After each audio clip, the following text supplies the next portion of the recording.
परभणीत महावितरणच्या बाह्यस्त्रोत कर्मचाऱ्यांचे भीक मागो आंदोलन 4 महिन्यांचे वेतन थकीत।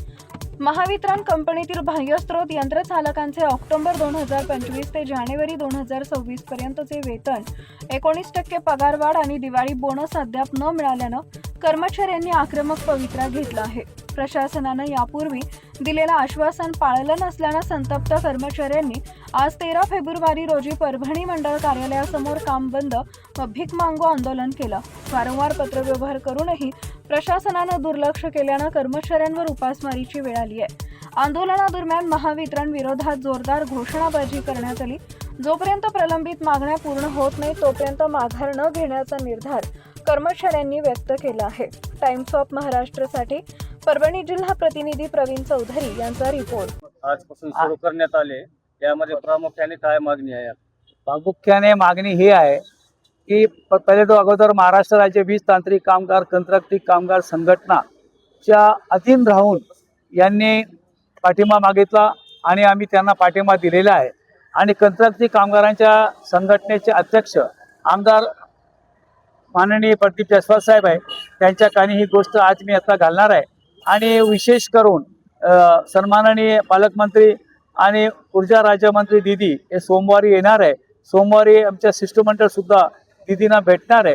मागणी भीक मागो आंदोलनाची एकच आहे की कंत्राटी कामगार जो आहे एक तर त्याचा आर्थिक शोषण होत आहे। आर्थिक शोषण असा आहे की महावितरण कंपनीचा जो काही आपलं डोलारा आहे आणि हे कंत्राटी कामगारांनी आपल्याला 10 ते 12 वर्षापासून ओढून घेतलं आहे आणि आज 4 महिन्यापासून त्यांना पगार नाही। आणि 4 महिन्यापासून पगार नसल्यामुळे यांनी वेळोवेळी पत्रव्यवहार अधीक्षक अभियंता, कार्यकारी अभियंता, मुख्य अभियंता, जॉईंट DMD कार्यालयापर्यंत केलेला आहे। आज यांना 7.5 कोटीचं आर्थिक बजेट आहे आणि ही बजेट द्यावं म्हणून यांनी मागणी केली, पत्रव्यवहार केला आणि त्यांना 77 लाख रुपये 1-2 दिवसापूर्वी कार्यकर्त्यांच्या प्रयत्नाने मिळाले। आता ते 77 लाख रुपयामध्ये 1 महिन्याची सुद्धा सॅलरी होत नाही आणि हे 4 महिन्यापासून यांना अगर पगार नाही, विना पगाराचे हे काम कसं करते? आज आपल्याला 1 महिन्याची पगार नाही मिळाली तर पूर्ण घरचं बजेट कोलमडून जातं। आज उधार पदार घेऊन हे बांधव कसं तरी आपली इमानदारी प्रामाणिकपणाने कामं करत आहे। अधीक्षक अभियंता महोदय परभणी यांना आताच मी फोन लावलं, त्यांनी सांगितलं की बाबा मी 1 महिन्याची सॅलरी 2 दिवसापूर्वी टाकली। आता ते कोणाकडे टाकली हे अजून कळलंच नाही। आता कंत्राक्टरकडे गेलं तर कंत्राक्टरने यांना बोलवून यांच्या पगारात द्यायला पाहिजे, पण दिलं नाही। तर आमची आज ही मागणी आहे की 2 दिवस शनिवार रविवार हे सुट्ट्या आहे आणि सोमवारी पण तो कंटिन्युएशनमध्ये यांचा काम बंद आंदोलन राहणार आहे।